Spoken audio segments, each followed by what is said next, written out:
Welcome back, folks. So today we're going to talk about a developing Cyberpunk 2077 story that people have been sending me since yesterday. So I'm gonna give you a timeline of the events so you can kind of figure out what I'm talking about and to lead into everything I found out and something that other people found out as well. So let's talk about it. So yesterday a YouTuber, Upper Echelon, uploaded a video about Cyberpunk 2077, CDPR and Quantic Labs.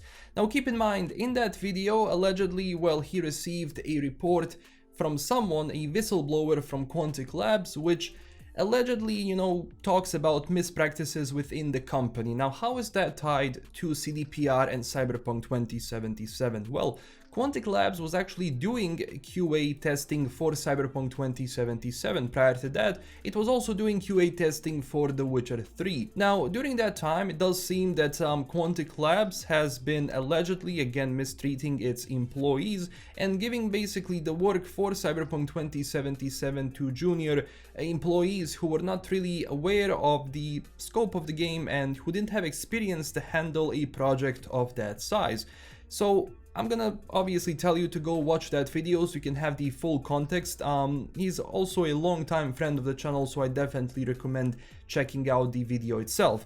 Now, there's a few things here which definitely are revealed, like basically two sides of the story. The first one is that allegedly we have found out that Quantic Labs has been mistreating this project, and because of it, a lot of people assume that the release of Cyberpunk 2077 being released in the state that it was can be pinned to Quantic Labs, and because of the experience of the QA testers and the quotas they had, because every single QA tester in that company had a quota to actually have 10 bugs per day. Now keep in mind, quotas are something which is a practice all around every single industry. Sadly, it's not really something productive. It is definitely something which breaks the workflow itself, but at the same time, quotas are nothing new. But again, if that has been happening, it doesn't alleviate Quantic Labs from making a mistake, because usually you don't really handle project in a good way when you implement something like that. You see what he's doing, right?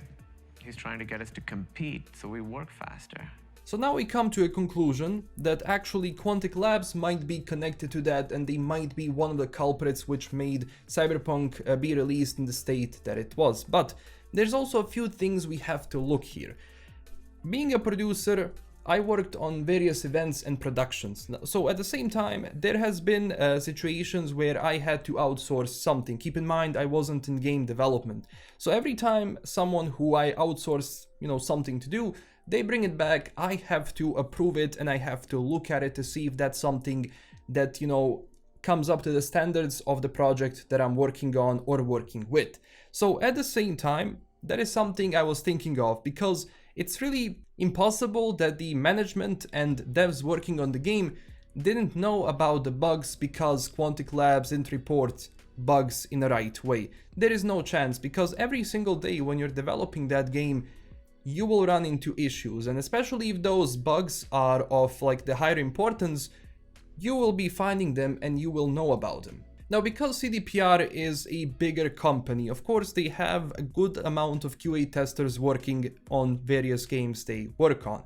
So this seems that all of the most important bugs are going to be handled in-house. And that's also something which is confirmed by Michael, another YouTuber, which I definitely trust in this matter, so we're going to read a couple of his tweets. So Michael, or Legacy Killer, also another YouTuber, which I'm going to leave a link to down below, said this: spoke to a few different CD Projekt RED sources that worked on Cyberpunk 2077 and they all refuted this claim. Same dev also said that more important or tech aspects of the game was tested internally. Especially later in development, complex bugs required in-depth involvement with the dev team.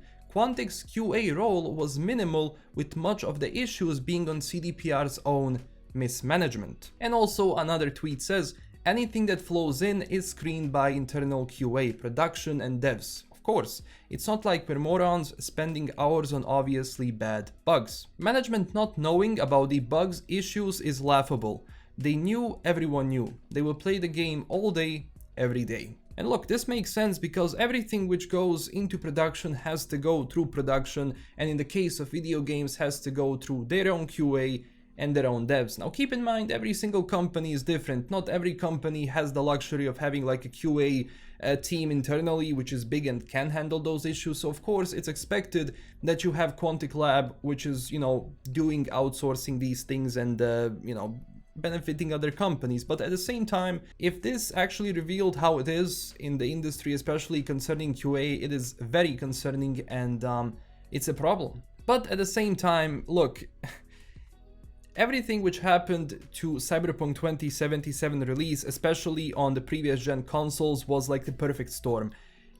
Just crazy things happened overall. Upper management was having issues and telling people something which wasn't true.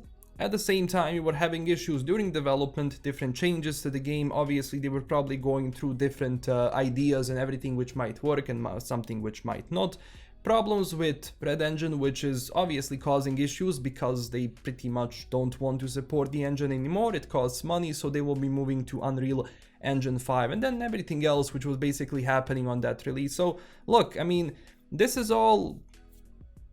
everyone kind of messed up here, and it is what it is, but I mean, it couldn't be just on these 30 or 60 people, but it definitely shows something that allegedly these things are happening in Quantic Lab, and it's concerning for that end. But when it comes to Cyberpunk 2077, there were just too many things that went wrong, and they're getting fixed now, but to how much we shall see, because we do know about that one expansion, sadly. So yeah, it is what it is for now.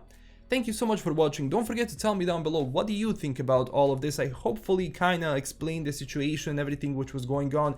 Again, sources and links are down below so you can check it out. And if you enjoyed this, smash that like and subscribe button, and also check us out on Twitter and join our Discord. And also huge thanks to my current Patreon supporters. This is LKM signing out, and I'll talk to you next time. Bye bye.